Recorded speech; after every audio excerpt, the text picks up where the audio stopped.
Est-ce que je dois faire confiance à mon banquier ?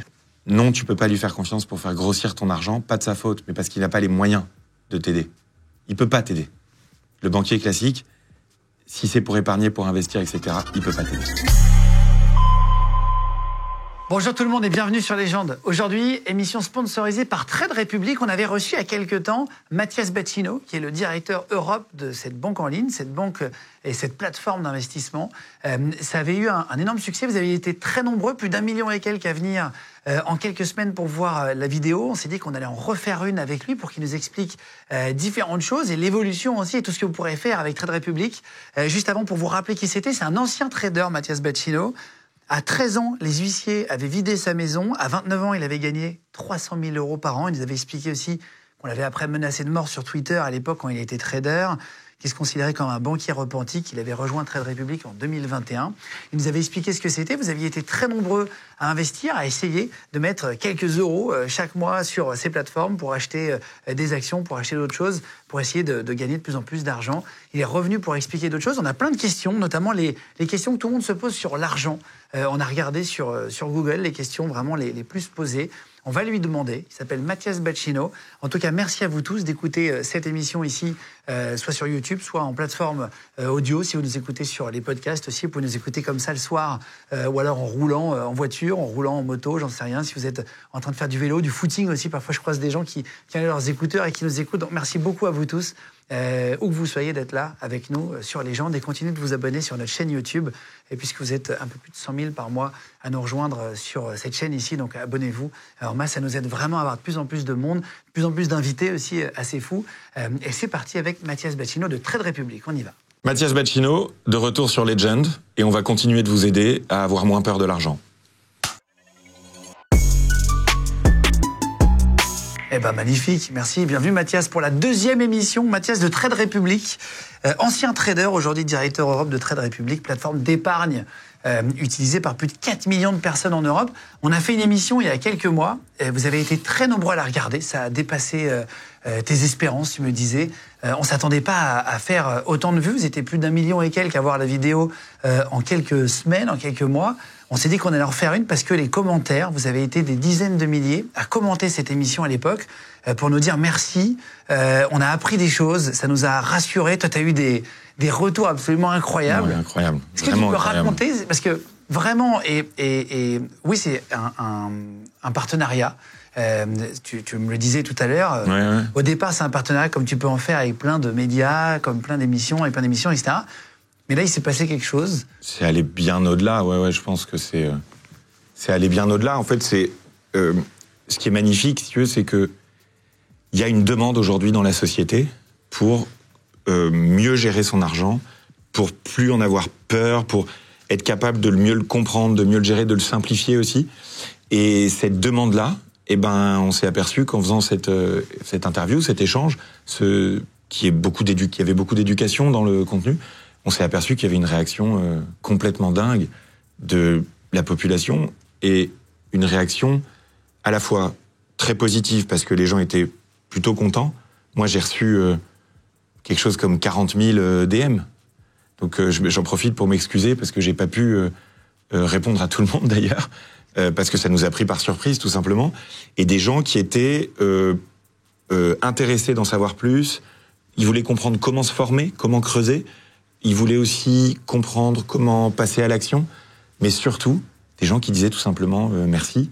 Et puis des témoignages très émouvants aussi, tu vois, de gens... tu sais, il y a un truc qui me tient beaucoup à cœur, moi, c'est que les classes moyennes et les classes populaires puissent avoir accès aussi à des produits d'épargne de bonne qualité. Et là, il y a énormément de gens en province, des ouvriers, des mères célibataires, des jeunes, des vieux, des cadres, des banquiers aussi beaucoup, qui m'ont écrit pour me dire « Merci, continuez ». Et donc, voilà, il y a eu un impact énorme aussi pour Trade Republic. Il y a à peu près 100 000 personnes qui ont littéralement commencé à investir depuis. De manière régulière. Ouais, c'est ça. Comme on essaye de mettre en avant des bonnes pratiques, d'investir des petites sommes, de pas prendre de risques, de le faire tous les mois automatiquement pour éviter d'avoir trop d'émotions négatives. Et tout ça, ça a été entendu. Et ça a été passé, je crois, avec autant de bienveillance que possible, parce que c'est un truc que vous réussissez à faire sur Legend, c'est de traiter des sujets parfois complexes, parfois sensibles, parfois difficiles, mais avec toujours une forme de bienveillance qui n'empêche pas la transparence. Oui, bien sûr, exactement. On ouvre le capot, mais on peut le faire avec bienveillance. Et il y a beaucoup de gens aujourd'hui qui ont besoin qu'on les aide avec l'argent. Et voilà, donc merci d'avoir permis ça aussi, tu vois, parce que c'est... on ne pensait pas dépasser 1 million de vues. Jamais. Tu vois, tu te dis 1 million, c'est 1 million de personnes, 1 million d'entre vous qui sont intéressés pendant 1h30, 2 heures à ce sujet-là. Et je ne parle même pas des capsules, des extraits d'émissions qui ont fait des millions, qui ont été repris sur des groupes à droite, à gauche. Parfois, je voyais popper ça sur TikTok, je voyais popper ça sur Facebook. Et ça m'a impressionné. Je me suis dit, mais en fait, il y a un vrai besoin. On entend beaucoup parler des banques, des néobanques, des plateformes d'investissement, des plateformes de trading, des plateformes d'épargne. Et c'est pas très clair pour personne. Ah bah non, parce que la culture, les connaissances de base initiales qui permettent de se saisir du sujet, elles y sont pas. C'est comme si, je sais pas moi, les gens savaient pas que manger gras, à long terme, ça te donnait un cancer, si tu veux. Ouais, bien sûr. Tout le monde le sait aujourd'hui. On le savait pas forcément il y a 50 ans. On savait pas forcément il y a 50 ans que fumer, ça te donnait un cancer. On savait pas forcément il y a 50 ans que on allait avoir un problème de manque d'eau en France. Voilà. Donc, il y a des choses où les bases sont pas encore connues parce que personne leur a jamais dit aux gens, tout simplement. Et c'est ça qu'on essaye d'apporter. Et je pense que c'est ça aussi, c'est de donner aux gens les clés pour comprendre la base, vraiment. Et à partir de là, les réseaux sociaux vont normalement faire le reste, puisqu'il y a en ce moment en France ce que j'appelle moi une blockchain humaine de l'éducation financière. C'est-à-dire il y a une volonté sur les réseaux sociaux de se partager les astuces, les bonnes pratiques, les vérités, entre guillemets. Avec beaucoup d'arnaques aussi. Hein. C'est-à-dire que t'as plein de mecs qui sont mis à l'étranger, qui te vendent des formations éclatées, hyper chères et très dangereuses, parce que tu perds ton argent, il y en a où l'argent disparaît, se volatilise. Pour ça, c'est assez intéressant de parler de ça. Je vous rappelle juste, pour ceux qui n'ont pas vu l'autre émission, je vous mettrai le lien en cliquable si vous voulez aller voir la première vidéo de Mathias Bacchino pour Trade Republic qu'on avait fait il y a quelques mois. En cliquable dans la description de cette vidéo. Je rappelle juste pour ceux qui l'ont pas vu, et comme ça vous allez pouvoir continuer celle-ci. En 4 lignes, ta vie. À 13 ans, les huissiers vident ta maison. À 29 ans, tu arrives à gagner 300 000 euros par an à l'époque. On t'avait menacé de mort sur Twitter quand tu étais trader. Tu te considères comme un banquier repenti. J'avais noté des phrases pour que vous puissiez avoir un rappel. Tu as rejoint donc cette banque en ligne Trade Republic en 2021. Et tu étais passé justement pour nous expliquer toi-même. Tu avais fait plusieurs émissions, j'avais vu sur Internet, et celle-ci avait explosé avec nous. On avait été nous-mêmes surpris. On s'est dit, attends, il faut en refaire une. Il faut approfondir le sujet, parce qu'il y a plein de choses qu'on n'avait pas eu le temps d'expliquer. C'est long et à la fois c'est très court. En 1h30 d'expliquer quoi faire de son argent, comment essayer de le faire fructifier. On a vu, il y a la réforme des retraites qui est passée en France depuis. Il y a eu plein de choses. Comment est-ce qu'on peut gagner de l'argent avec ses sous? Comment est-ce qu'on peut bien le placer sans prendre trop de risques, sans le mettre sur une arnaque, tu vois? C'est des trucs qui sont tellement loin de nous quand on bosse pas en finance. Toi, tu as été très éduqué là-dessus. Moi, je ne le suis pas. Je pense que dans l'équipe, il n'y en a pas beaucoup qui le sont non plus. On ne connaît pas, tu vois. Juste, c'est quoi les types de clients qui sont arrivés? J'avais noté de te demander ça depuis que tu es passé à l'émission. La première chose qu'on peut dire, c'est que c'est hyper diversifié. C'est-à-dire que, historiquement, c'était plutôt les gens de 40-50 ans avec un bon boulot, un gros salaire, et dans les grandes villes, qui épargnaient, qui investissaient, qui s'intéressaient aux questions d'argent. Ça, c'était avant. Là, ce qu'on a vu, entre autres avec vous, c'est qu'il y a des gens de tous les âges, et surtout de tous les coins de France, qui manifestement regardent Legend, ça, c'est fou, et qui ont décidé de s'y mettre. Il y a beaucoup de gens dans la ruralité, beaucoup de gens dans des petites villes de province, dans des villes de taille moyenne, tu vois, en province comme ça. Il y a énormément de gens, 40 ans, 50 ans aussi, qui s'y sont mis. Alors que jusqu'à présent, il y avait quand même un phénomène très générationnel où c'était plutôt des gens de moins de 35 ans qui s'y mettaient.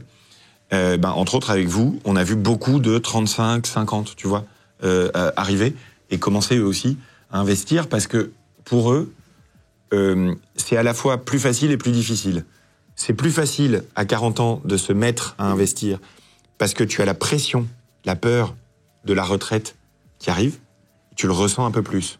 À 40 ans, tu te dis plus facilement, dis donc, dans 25 ans, là, il y a ma retraite, il faut peut-être que je commence à m'en occuper.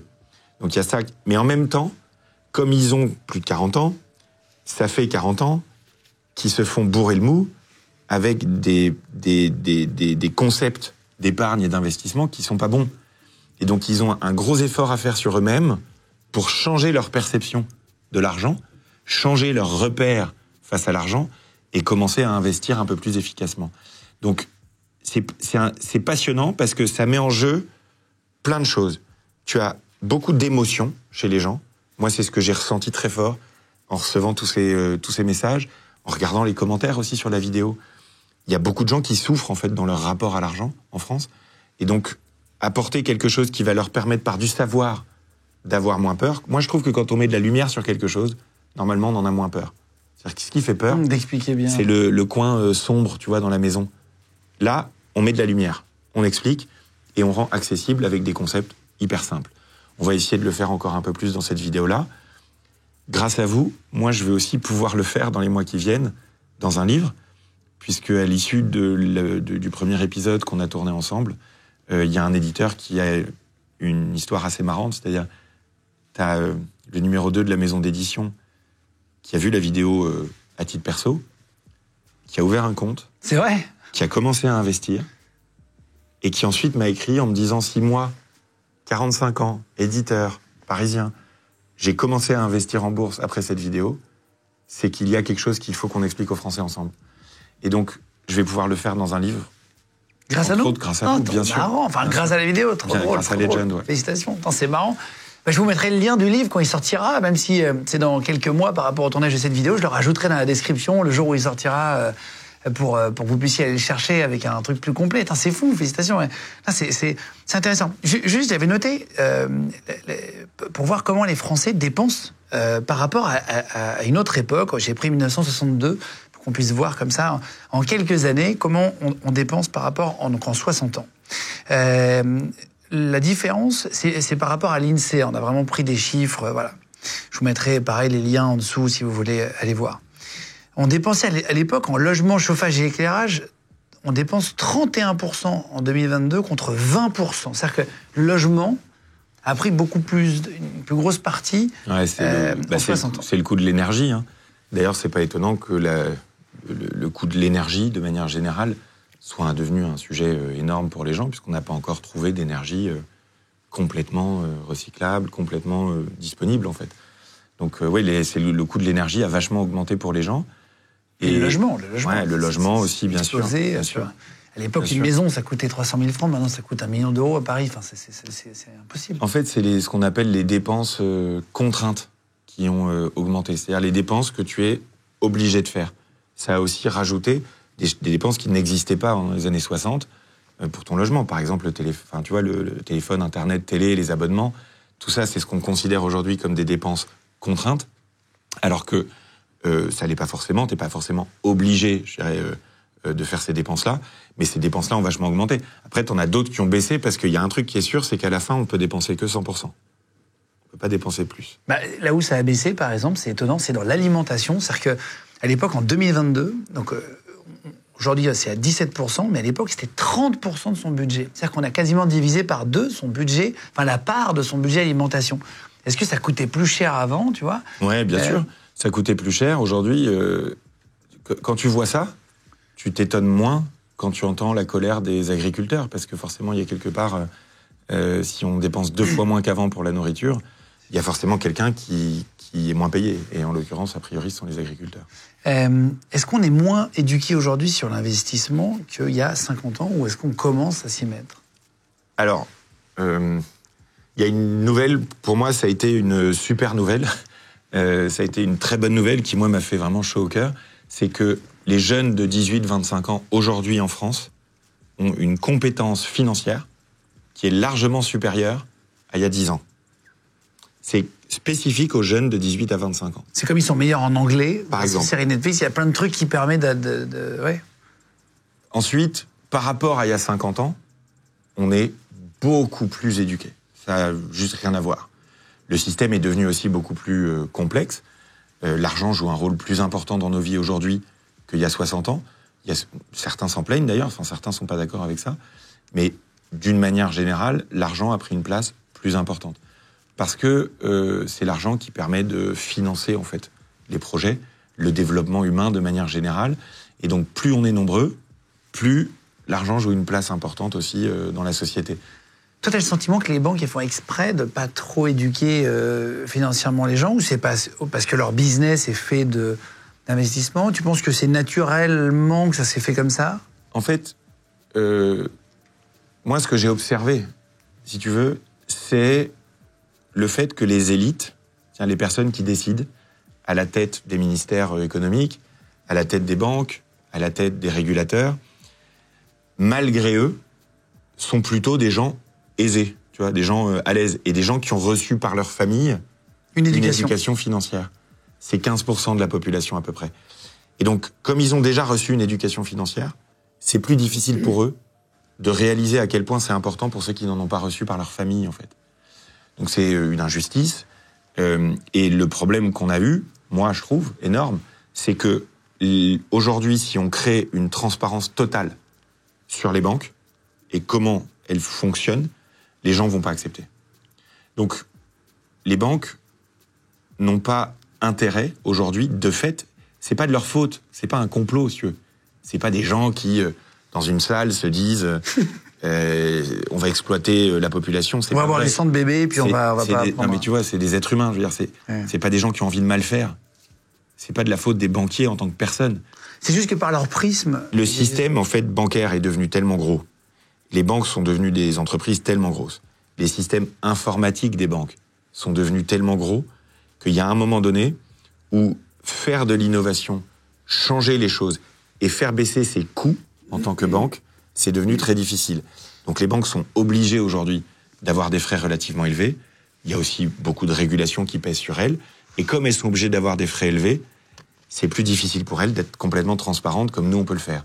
Donc en fait, les banques, elles sont un peu coincées actuellement parce que si elles éduquent les gens, si elles créent de la transparence, ce que veulent les gens aujourd'hui, je veux dire, ils veulent la transparence dans tout, oui, c'est normal. Voilà. On en a marre de tu vois. Donc ça va arriver. Le problème qu'elles ont les banques, c'est qu'elles ne peuvent pas baisser leurs frais. Elles ne peuvent pas baisser leurs tarifs parce qu'elles sont très grosses, qu'elles ont beaucoup d'obligations, qu'elles ont des systèmes informatiques très lourds. Et donc, elles ont eu du mal à se moderniser, à s'automatiser.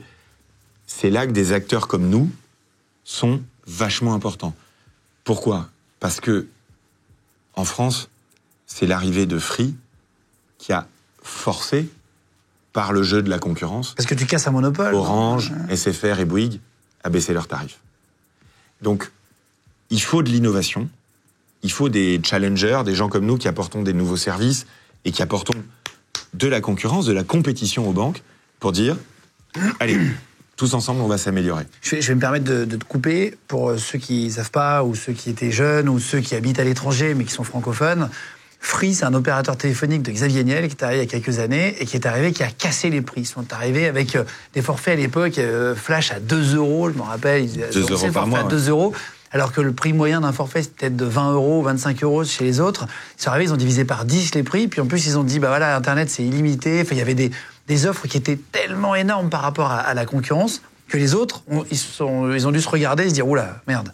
Et hop, ils ont baissé finalement aussi leurs tarifs et ils ont augmenté leurs prestations. Et c'est pour ça qu'on dit souvent que ceux qui ont le plus bénéficié de l'arrivée de Free en France dans le marché du téléphone, c'est les clients d'Orange. Ah bon ? Voilà.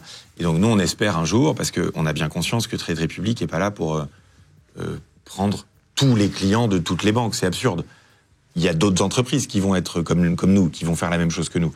Et surtout, il y a un moment donné où les banques traditionnelles, du fait de notre action, vont devoir changer. Vont devoir s'aligner. Ouais.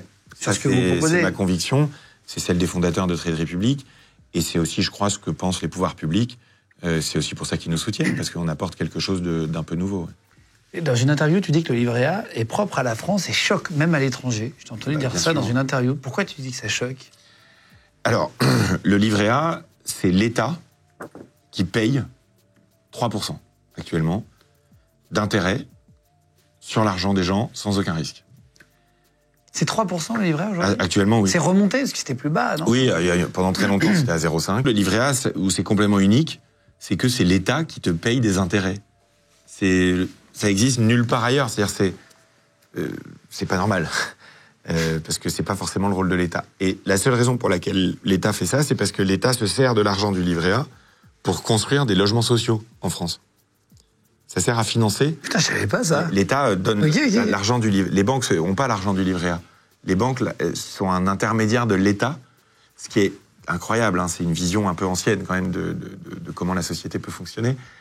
Mais les banques, elles donnent l'argent à ce qu'on appelle la caisse des dépôts, c'est-à-dire la banque de l'État, qui s'en sert ensuite pour financer des logements sociaux. Tu vois? Et donc, quand tu mets de l'argent sur ton livret A, l'argent, il sert à construire des logements sociaux. Mais ce qui est unique, c'est que c'est l'État qui te paye. Et donc, quand tu as l'État qui te met sur jusqu'à 25 000 euros, 3% garantie, sans aucun risque, ça n'encourage pas les gens à s'intéresser, à se former. C'est en ça que c'est unique. C'est-à-dire que c'est un outil d'épargne facile qui te donne un taux que les banques devraient te donner, mais qu'elles ne te donnent pas, et c'est l'État qui te le donne. Donc le livret A, c'est bien pour les gens, mais ça a empêché l'arrivée d'une culture de l'investissement en France. Ouais, je comprends. Parce que c'était facile, en fait. J'ai tapé sur Internet les questions que tout le monde se pose sur l'argent. Tu vas essayer de nous répondre.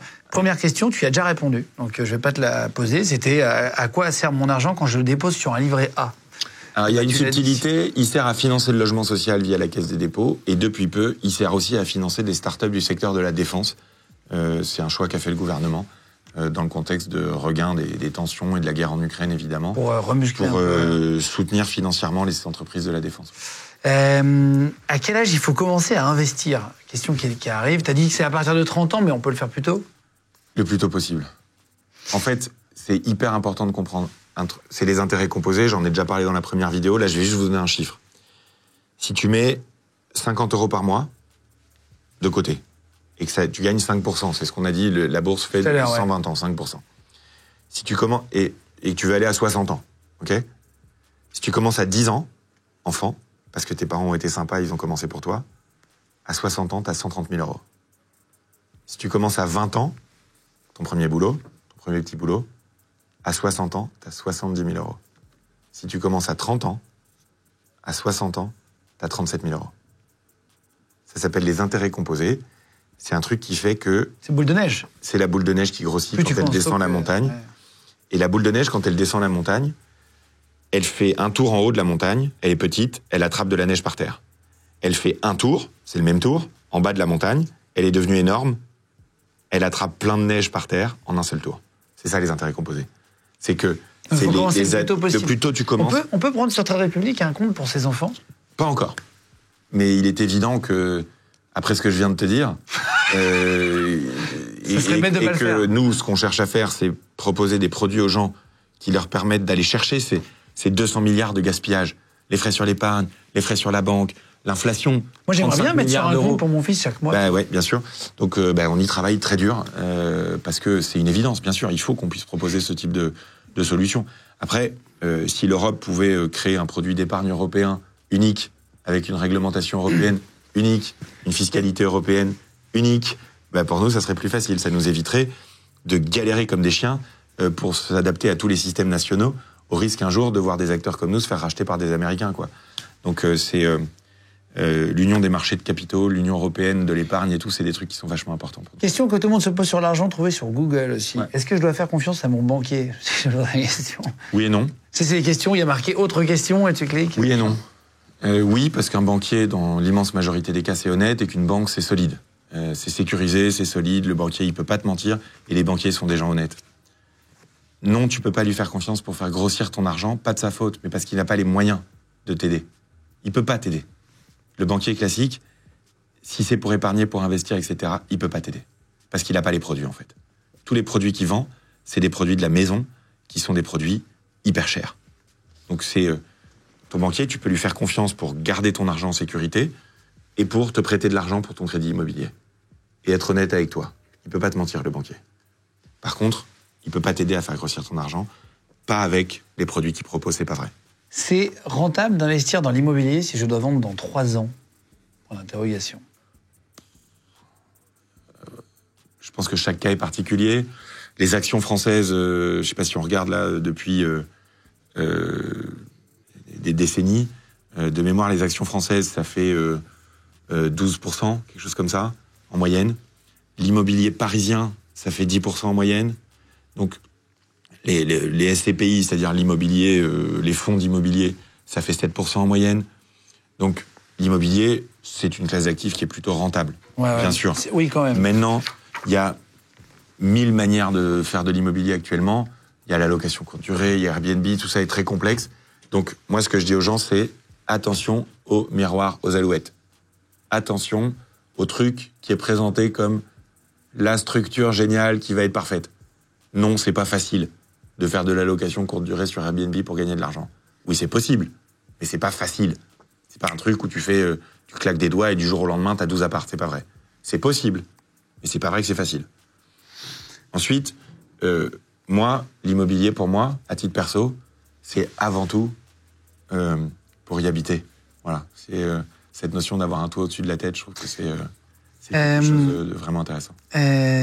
En couple, est-ce qu'il vaut mieux avoir un compte commun ou un compte séparé? Question qui arrive sur l'argent quand on tape. Alors moi j'ai les deux, parce que je trouve ça plus pratique, tout simplement. J'encourage toutes les femmes qui nous écoutent à avoir toujours leur compte à elles, parce qu'il y a un risque de dépendance financière chez les femmes en France qui est très élevé, et c'est quelque chose contre lequel on doit lutter. Donc j'encourage là ou le d'ailleurs conjoint qui gagne le moins des deux à garder un compte séparé et à garder son indépendance financière. C'est quelque chose de vraiment important. Après, il n'y a pas de bon ou de mauvais système. C'est comme le bon ou le mauvais chasseur. Il n'y a pas de bon ou de mauvais système. Le bon système pour votre couple, pour votre famille, c'est celui qui ne crée pas de friction entre vous. Le bon système, c'est celui qui vous met à l'aise. Le bon système, c'est celui où vous êtes en contrôle de ce qui se passe. C'est ça le bon système. C'est pas, il n'y a pas de règle, si tu veux, là-dessus. Pensez à vos émotions par rapport à l'argent. Pensez à les contrôler, parce que c'est souvent elles qui vous font faire des bêtises. En parlant d'émotions, avant-dernière question qu'il y a sur Internet, quand on tape, question sur l'argent. Est-ce qu'on est plus heureux quand on a de l'argent? Non. Toi, tu as gagné très peu d'argent et tu as gagné beaucoup d'argent. Et il y a des années où j'ai été heureux et des années où j'ai été malheureux. Parce et tu es décorrélé de l'argent? Plein d'autres facteurs, c'est complètement décorrélé. L'argent, il y a eu des études qui ont montré que au-dessus de 75 000 $ annuels, il n'y avait pas d'augmentation de la satisfaction. C'est-à-dire, effectivement, l'argent... 5 000 € par mois. Si tu gagnes... si tu passes de 1 000 € par mois à 2 500 € par mois, ça te rend très heureux. C'est-à-dire, c'est un truc qui change vraiment ta vie. Beaucoup. Mais par contre, au-dessus de 75 000 par an, ils disent que ça ne change rien. L'argent, ça ne fait pas le bonheur. Pour moi, l'argent, ça fait deux choses. Ça fait la sécurité et la capacité de liberté. C'est tout. C'est-à-dire que quand tu as de l'argent, tu es en sécurité, parce que tu peux te loger, tu peux te nourrir, tu peux aider tes proches. Et ensuite, quand tu as de l'argent, tu peux investir, développer, déployer. C'est la liberté de faire ce que tu veux, en fait. Et puis, tu peux changer le monde aussi quand tu as un peu plus d'argent. La question qui arrive le plus, quand on tape sur Internet, question sur l'argent, comment on devient riche? Il y a 3 manières de devenir riche. La première manière, celle que l'immense majorité des gens utilisent, c'est de dépenser moins que ce qu'on gagne. Ouais. Et c'est bête, mais c'est vrai. Il y a 200 milliards d'euros de crédit conso. Hein. Ouais. Le crédit conso, c'est dépenser plus que ce qu'on gagne. Donc, voilà. Déjà, c'est important, je pense, de rappeler ces choses-là. Et de la même manière qu'on ne fera pas la transition écologique en continuant à laisser le robinet d'eau couler pendant qu'on se brosse les dents, en laissant le moteur de la caisse allumé pendant qu'on attend 10 minutes. Enfin, tu vois, il y a un moment donné où il n'y a pas de magie. Oui, bien sûr. Il faut... en dépensant moins, numéro 1. L'enjeu, c'est quelles sont les émotions qui m'obligent à dépenser plus que ce que je gagne. Et là, on peut commencer un vrai travail. Là, on peut apporter un changement aux gens. Donc, ça, c'est la première chose. La deuxième manière, c'est en investissant. Parce que 5% par an, en moyenne, depuis 120 ans, c'est un truc qui peut vraiment te rendre riche à long terme, grâce aux intérêts composés. La force la plus puissante de l'univers, d'après Albert Einstein, c'est les intérêts composés. Parce que, voilà, ceux qui savent... D'après Einstein? Ouais, Einstein, il appelait ça la force la plus puissante de l'univers. Je pensais que c'était une blague. Non, c'est pas une blague. Comme disait Albert Einstein, trait de République, c'est... Les intérêts composés, c'est la force la plus puissante de l'univers, parce qu'en maths, les intérêts composés, c'est magnifique, parce que c'est exponentiel. C'est un truc... Non, mais c'est logique, on me t'ai expliqué la boule de neige tout à l'heure. Donc, ça marche, quoi. Donc, c'est vraiment une bonne manière. Et l'autre manière, qui est celle qui a le plus le vent en poupe actuellement dans la société en Europe, pour devenir riche, c'est l'entrepreneuriat. C'est créer une entreprise et essayer un jour de la revendre. Donc, mais il se trouve que l'épargne est au cœur de tout ça, puisque si tu veux dépenser moins que ce que tu gagnes, ça veut dire que tu veux épargner. Pour pouvoir investir, il faut avoir épargné un peu d'argent que tu peux ensuite investir. Et pour pouvoir entreprendre, c'est quand même plus facile si tu as d'abord investi et que tu t'es constitué un petit capital. Donc il y a des vérités simples comme ça. Tu commences avec les 50, 30, 20, et après, soit t'investis, soit t'entreprends. Ouais. 50% de votre salaire, vous le gardez pour payer les frais, 30% pour le loisir, 20% pour l'épargne, si vous pouvez. C'était ça, les 50, 30, 20 tout à l'heure. Avant de parler des paris sportifs, pour terminer, merci en tout cas pour tous ces conseils. C'est hyper intéressant. Au-delà de Trade Republic, pour lesquels tu es là et tu travailles avec ça, c'est hyper sympa et intéressant de venir donner des conseils comme ça à tout le monde. Mais, tu sais, Guillaume, moi je travaille pour Trade Republic. J'ai envie de dire plutôt que je travaille avec Trade Republic, parce que je suis actionnaire de l'entreprise, je fais partie de l'équipe de direction. Mais je suis aussi une personne, et je suis pas que un employé de Trade Republic. Et donc j'ai aussi envie, moi, parce que ça m'a concerné beaucoup dans la vie, et parce que je vois le niveau aussi de populisme sur le sujet de l'argent exploser. Et ça rendra pas les gens heureux, hein, le populisme sur l'argent, c'est un truc, à la fin t'es déçu. Donc c'est pas quelque chose qui va rendre les gens heureux. Il y a un besoin d'éducation financière, et j'ai la chance aujourd'hui, moi, de pouvoir faire de l'éducation financière grâce à Trade Republic. Mais moi, j'ai vraiment envie d'aller au-delà et d'aider les gens de manière plus générale face à l'argent, parce que personne ne le fait. À un moment donné, les autres s'y mettront. L'État, j'espère, un jour s'y mettra. Mais pour l'instant, on est, toi et moi, un peu tout seuls, là, avec tous celles et ceux qui créent des contenus, tu vois, sur les réseaux sociaux, et surtout les gens, quoi, qui partagent, qui posent des questions. Et donc, voilà. Donc, il faut aller plus loin que l'investissement, parce que l'argent, c'est un des derniers angles morts de la société. Il est temps que ça cesse, quoi. Est-ce que tu as été contacté par l'État suite à l'émission pour essayer de trouver des solutions, pour essayer d'aider même, tu vois Alors, la réalité, c'est que Trade Republic, aujourd'hui, est une institution financière importante. On a plus de 35 milliards d'euros d'épargne des gens. C'est en Allemagne, hein, c'est ça. C'est au global. Vous êtes régulé par l'Allemagne. On est régulé par l'Allemagne, mais on est présent dans toute l'Europe. On a 4 millions de clients, et la moitié, c'est en dehors de l'Allemagne. Donc, on a beaucoup de clients en France, en Italie, en Espagne. On est devenu très vite une institution financière assez importante. On a une taille qui, aujourd'hui, est importante. Et donc, en fait, les pouvoirs publics, on est en contact avec eux déjà. Moi, je vais dire un truc ici. On se plaint beaucoup des pouvoirs publics en général dans notre pays. C'est aussi une culture française. Mais il y a une réalité dont je veux témoigner, c'est que les hauts fonctionnaires en France qui s'occupent des questions financières, le régulateur aussi, l'autorité des marchés financiers, en France, on a beaucoup de chance. Voilà. Parce que moi, je fais ça pour toute l'Europe.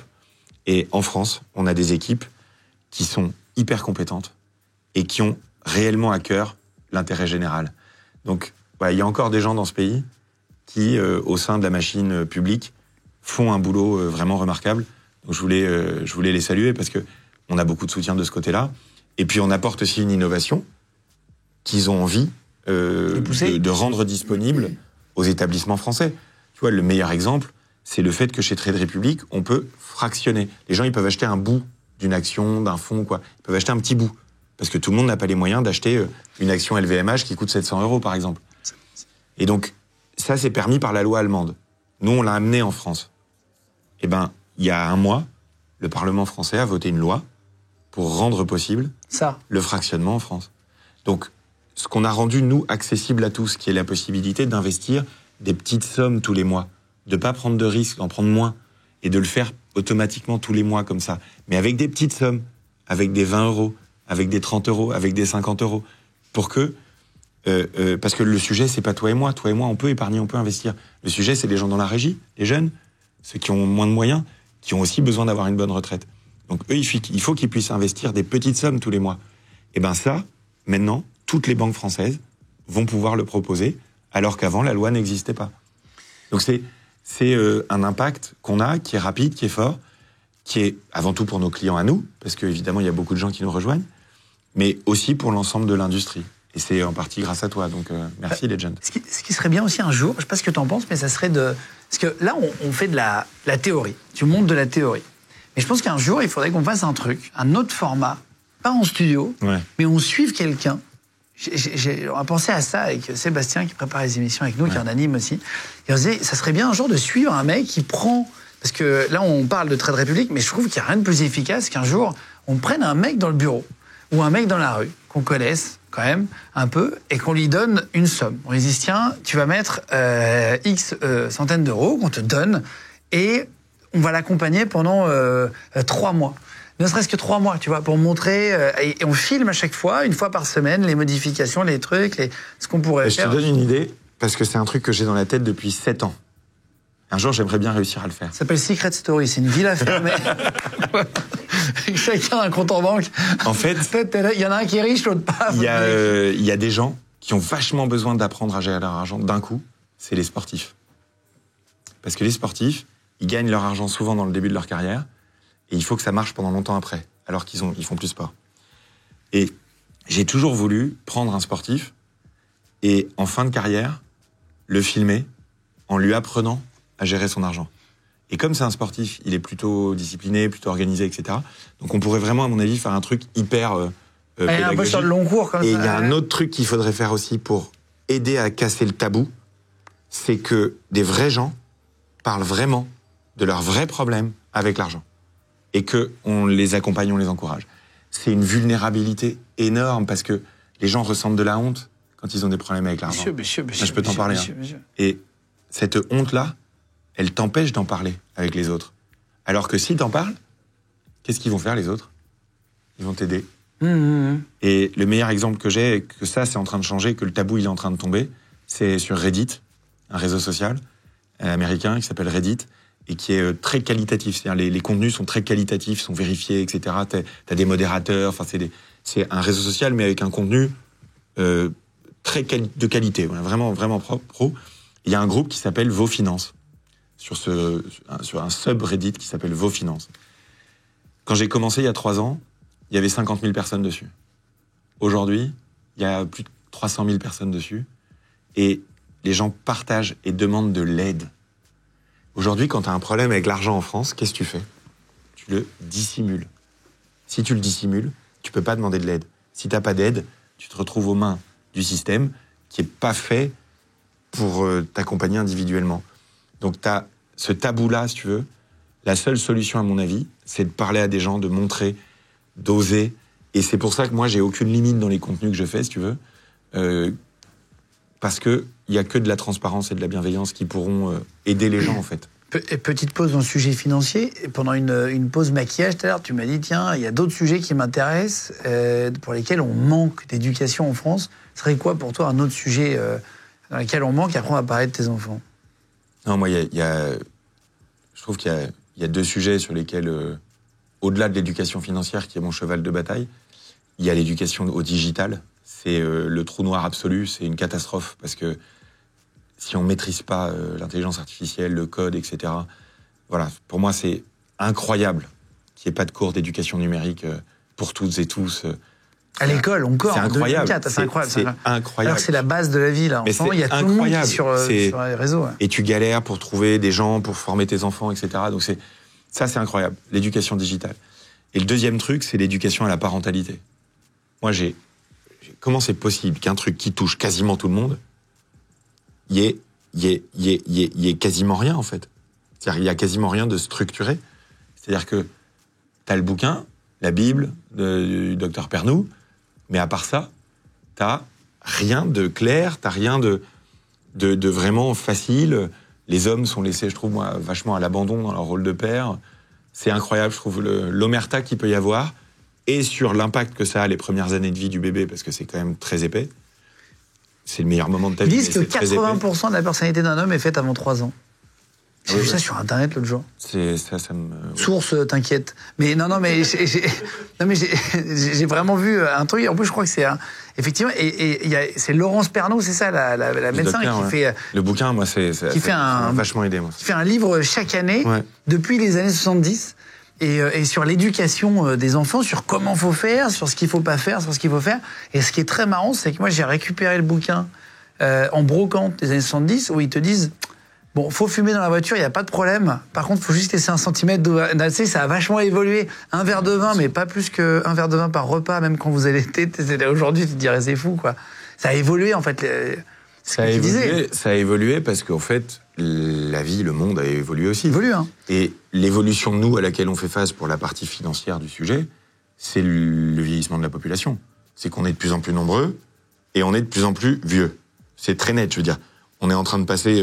en France, par exemple, de 3 personnes qui travaillent pour 1 personne à la retraite à 1,5 personne qui travaille pour 1 personne à la retraite. Tout le sujet financier, c'est ça. Et c'est un peu le même principe. Moi, le parallèle que je prends, c'est toujours celui de la transition écologique. Pourquoi ? Parce qu'il y a de moins en moins de ressources, on est de plus en plus nombreux, donc on optimise, on recycle, on ferme le robinet d'eau quand on se brosse les dents. Eh ben, ces changements-là de comportement, il faut qu'on adopte des comportements similaires, des changements similaires sur l'argent, parce qu'il faut le recycler, l'optimiser, parce qu'on en a de plus en plus besoin et de moins en moins. Tu parles de gérer les budgets. Ouais. C'est quoi la meilleure manière, soit d'apprendre, je parle aux collégiens, aux lycéens, c'est quoi la meilleure manière pour eux, pour apprendre à gérer un budget, ou pour les parents, si vous êtes parents, pour vos enfants qui sont collégiens ou lycéens, c'est quoi la meilleure manière ? Alors, un truc que personne ne dit suffisamment, c'est que la relation à l'argent, c'est avant toute chose un sujet émotionnel. C'est pas un sujet intellectuel avant tout. C'est-à-dire, tu peux avoir compris toute la bourse, les crédits, avoir un niveau de compétence technique hyper élevé et très mal gérer ton argent. Et tu peux avoir un niveau de compétence technique très faible, c'est-à-dire savoir 3 trucs sur la finance, et très bien gérer ton argent. Donc, c'est avant tout une question émotionnelle. Est-ce que j'ai peur ? Est-ce que je veux faire des dépenses pour avoir mon image sociale ? Parce que je veux avoir l'air de... Est-ce que j'ose dire à mon banquier que j'ai pas compris ce qu'il m'a dit ? Tu vois, c'est souvent de la peur, de l'espoir, de la cupidité. C'est beaucoup d'émotions, en fait. Donc, la première chose qu'il faut dire aux gens, c'est, quand tu vas apprendre à gérer ton argent, il faut le faire avec du vrai argent. Avec ton argent. Il faut le faire avec des toutes petites sommes. Donc, en fait, tout le monde va te dire, fais un compte de démo, fais une simulation, fais un fichier Excel, fais un tableau sur ton cahier, etc. Non. Il faut s'y mettre. C'est comme jouer au poker avec des jetons sans argent. Il faut le faire avec... Que ce soit de l'argent. Il faut que ce soit ton argent. Et le premier truc, c'est de s'y mettre. Et en fait, avant, tu pouvais pas parce que il fallait tout de suite y aller avec des grosses sommes. Il fallait tout de suite prendre des grosses décisions. Ça te coûtait tout de suite très cher aussi en frais. Donc, c'était pas accessible, cette dimension de testing, si tu veux. Aujourd'hui, on peut tester. Donc moi, avec mes enfants, qu'est-ce que je fais ? Juste un exemple avec mes enfants. Et après, un exemple aussi d'un concept vachement important, je pense, pour les jeunes qui nous écoutent. Moi, mes enfants, je leur donne comme cadeau un billet. Et je leur dis, si tu trouves un moyen de dépenser cet argent pour le regagner, c'est-à-dire si avec ces 20 €, tu arrives à gagner 20 €, moi, je t'en donnerai plus pour te récompenser. Pour que les enfants très jeunes comprennent que l'argent, c'est un flux. C'est pas un stock. L'argent, c'est pas un truc qu'on accumule et qu'on garde pour le plaisir de le posséder. C'est pas vrai. Ça, c'est vrai pour 3 mois de salaire, si tu veux, pour ton épargne de précaution, pour ce qui va te sécuriser en cas de pépin. Bien sûr, c'est important. Mais sinon, aujourd'hui, l'argent, enfin, je sais pas pour toi, mais c'est plus un truc qu'on accumule et qu'on garde comme Picsou, tu vois, avec ses pièces. L'argent, c'est un flux. C'est un truc dont on peut se servir. Parce que l'argent, c'est un outil. Juste un outil. C'est pas une valeur en soi. L'argent, c'est pas un dieu. L'argent, c'est juste un des outils au service de l'homme.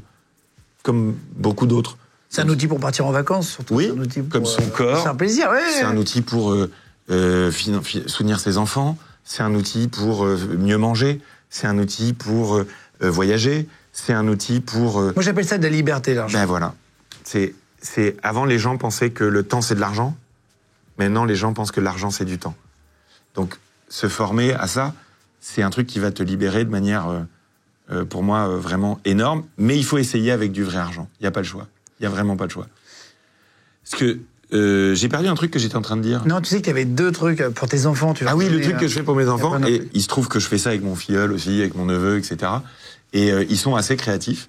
Et c'est comme ça qu'ils comprennent que l'argent, c'est un truc dont on peut se servir, qu'on peut prendre en main et avoir le courage au début de s'y mettre. Et ensuite, petit à petit, d'apprendre et d'avoir la sérénité vis-à-vis de ça petit à petit. C'est ce qu'on appelle l'indépendance financière, la sérénité financière. Et ça, c'est un truc qui est totalement inaccessible aujourd'hui et qu'on est en train de rendre accessible grâce aux réseaux sociaux. Ensuite, la règle, moi, que je recommande à tout le monde, la première règle à apprendre sans doute, c'est celle qu'on appelle la règle des 50, 30, 20. 50, 30, 20. 50, je la connais 30, 20. C'est incroyable que tu la connaisses pas. Tu la connais pas vraiment? Non, pas du tout. Sans déconner? Non. Bon 50, 30, 20, c'est une règle hyper simple qui dit je gagne 100, j'en utilise 50 pour mes dépenses obligatoires. Le loyer, la bouffe. 30 pour le plaisir et 20 pour investir. 50, 30, 20.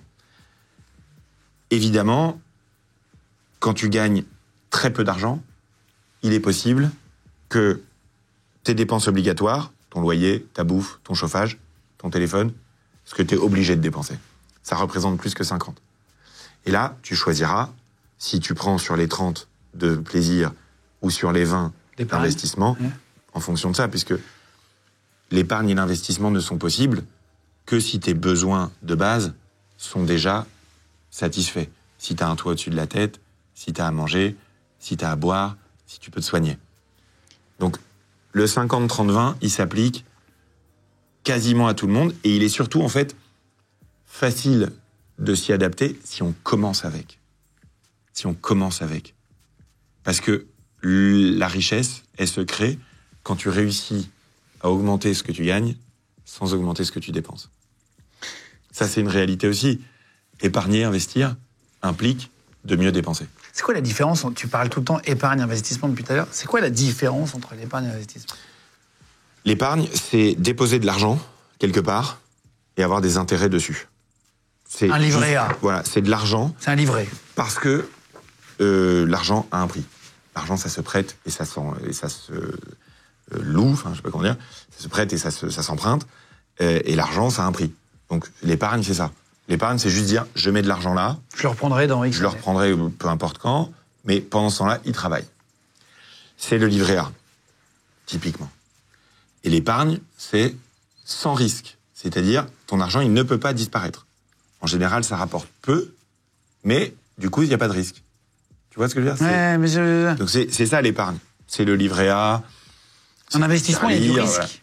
Un investissement, c'est donner de l'argent à quelqu'un pour qu'il s'en serve, pour construire quelque chose, et qu'il t'en rende plus après. C'est ça, investir. Investir, c'est hyper humain. C'est-à-dire, investir, c'est soutenir un projet, en fait, avec de l'argent. Parce que dans un projet, il y a 2 facteurs qui rentrent en ligne de compte. Le travail qu'on y met et l'argent qu'on y injecte. Tu parlais du modèle suisse dans une interview, je trouve ça hyper intéressant, je ne connaissais pas du tout. On parlait des retraites en France, voilà, ça se rallonge, le départ à la retraite. C'est quoi le modèle suisse? Quelle est la différence avec le modèle français? Il y a 2 modèles peut-être qui peuvent intéresser ici les gens. Le premier, c'est effectivement le modèle suisse, parce que le modèle suisse, c'est le modèle français, mais avec, en plus du modèle français, tous les citoyens français qui ont un compte Trade Republic. C'est ça, le modèle suisse. Le modèle suisse, c'est un système collectif par répartition classique, et comme partout ailleurs, il va plus marcher dans pas longtemps, parce qu'il y a de plus en plus de vieux, donc mathématiquement, ça ne marche plus. Mais en Suisse, ils ont créé tout de suite, obligatoire pour tout le monde, ce qu'on appelle un deuxième pilier pour la retraite, qui est j'investis, je place, j'investis tous les mois, automatiquement, j'investis pour ma retraite. Avec l'État? Avec le parallèle, ça peut être l'assurance vie un peu en France. D'accord. Mais obligatoire pour tout le monde. Et donc du coup, tout le monde a fait en Suisse des investissements. Ce que moi je dis qu'il faut faire, c'est-à-dire si tu veux avoir une bonne retraite, c'est-à-dire une retraite équivalente à ton dernier salaire, ça serait génial, ça, parce que tout le monde rêve, je pense, d'avoir ça. Aujourd'hui, c'est pas le cas. Aujourd'hui, tu as 75%. Demain, tu auras 50%. Ça, c'est en train de s'effondrer, si tu veux, ce qu'on appelle le taux de remplacement. Bon, bah là, si tu veux compléter ça et boucher le trou, il faut 5% de ce que tu gagnes à 5% de rendement annuel à partir de tes 30 ans, tous les mois. Ok. Ça, c'est un truc, la règle des 5%, qui est intégrée dans le système suisse. Puisque les Suisses, ils ont leur système collectif, par répartition, et ils ont en plus leur deuxième pilier pour investir, mais ils sont obligés de le faire. 5% à partir... Ça, c'est une règle qu'on a calculée avec Vincent, c'est que... Qui est Vincent ? C'est le directeur France de Trade Republic. Ils m'aident beaucoup, on travaille tout le temps ensemble, on est un peu... Côté Europe ? Oui, moi je suis devenu directeur Europe, et en devenant directeur Europe, Vincent est devenu directeur France. Et Vincent, il m'a dit un jour, mais en fait, c'est simple, à partir de tes 30 ans, tu mets 5% de ce que tu gagnes, et tu génères 5% par an de rendement sur ton investissements, tu auras une retraite équivalente à ce que tu gagnais juste avant. La règle des 5%. Tu peux complexifier les choses. Il y a beaucoup plus à dire. Mon rôle à moi, c'est pas de te donner un plan d'action complet, détaillé, etc. Mon rôle à moi, c'est de te donner envie de t'y intéresser. Donc il y a beaucoup plus de choses à dire que ça. Mais on peut aussi dire que si tu mets 5% de ce que tu gagnes à 5% de rendement, tu auras une super retraite. Et ça, les gens s'en rappellent. Et on parle des frais bancaires aussi, de plus en plus. Je vois moi, je regarde un peu, je m'intéresse, je regarde un peu combien ça me coûte. Et en fait, finalement, c'est pas donné, les banques.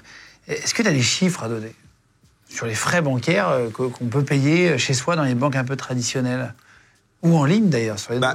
Donc, on va dire, il y a la banque du quotidien, la banque, les services bancaires classiques, le compte, les virements, les cartes, etc. Et de l'autre côté, il y a l'épargne et l'investissement. C'est des métiers un petit peu différents, qui sont souvent faits par les mêmes banques, mais qui rapportent pas tout à fait la même chose, où il n'y a pas les mêmes frais, etc. Donc, la banque du quotidien, ça coûte entre 15 et 20 milliards d'euros par an aux Français, de frais, entre 200 et 250 euros par personne. 200-250 par euros, an. Quand même. Ça augmente fort. Cette année, par exemple, sur l'année, ça augmente de 2%.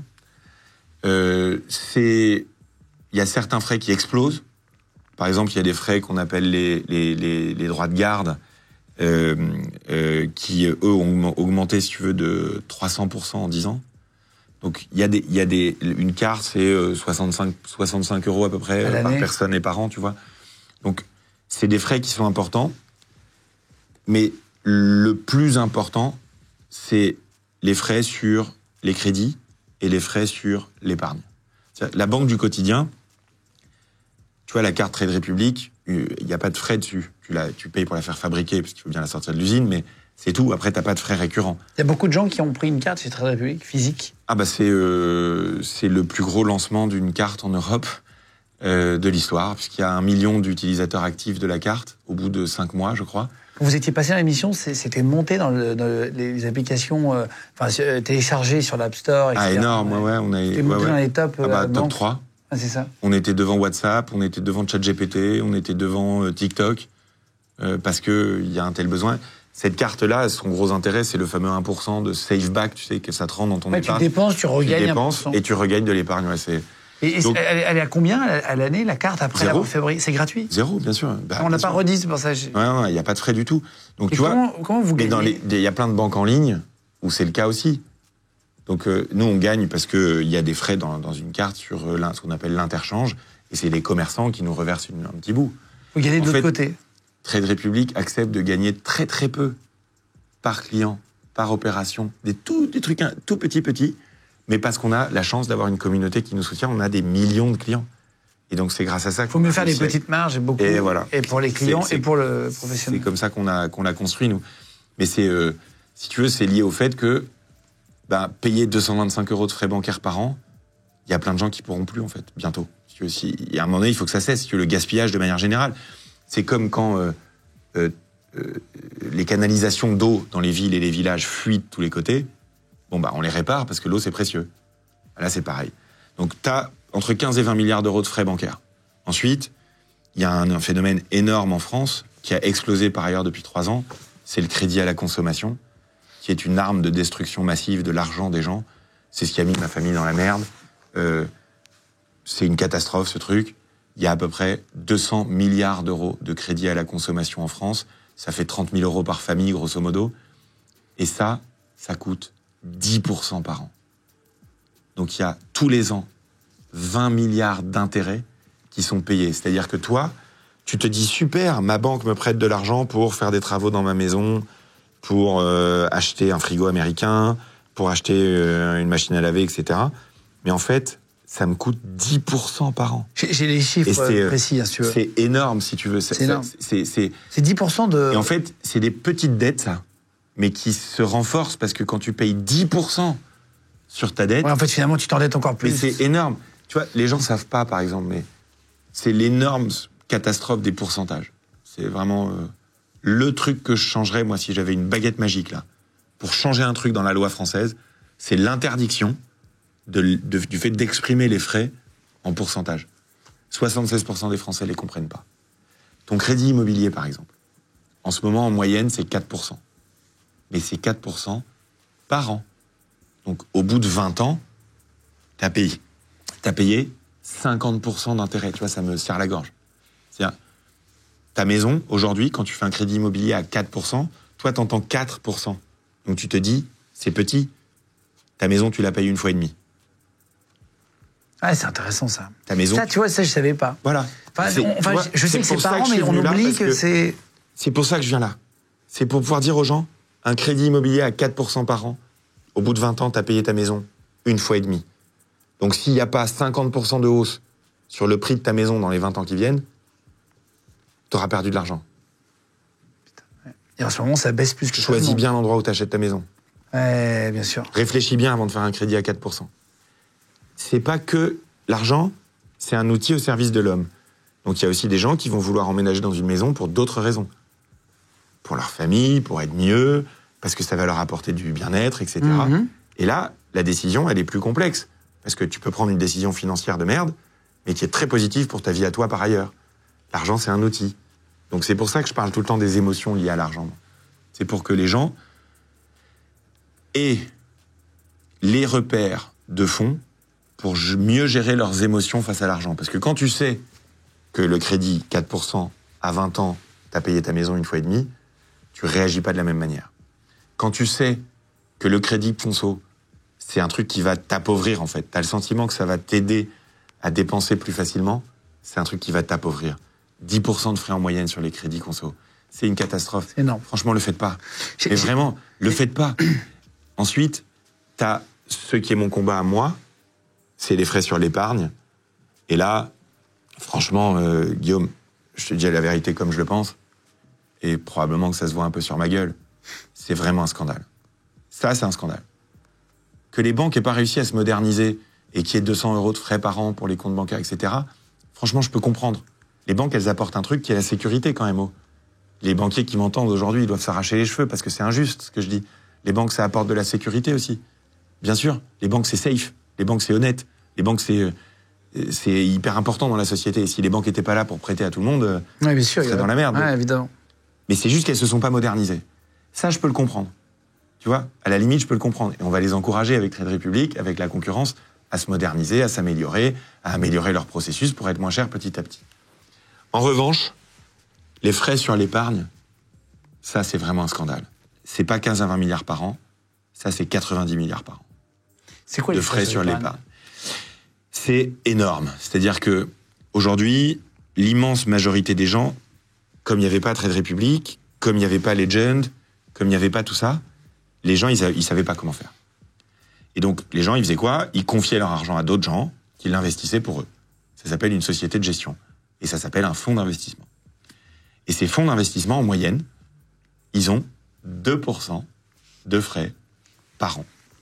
Par an. Au bout de 21 ans, 100% de frais. C'est énorme. C'est-à-dire que la moitié, c'est un chiffre que j'assume, qui n'est pas forcément exactement exact, mais qui est très parlant pour les gens.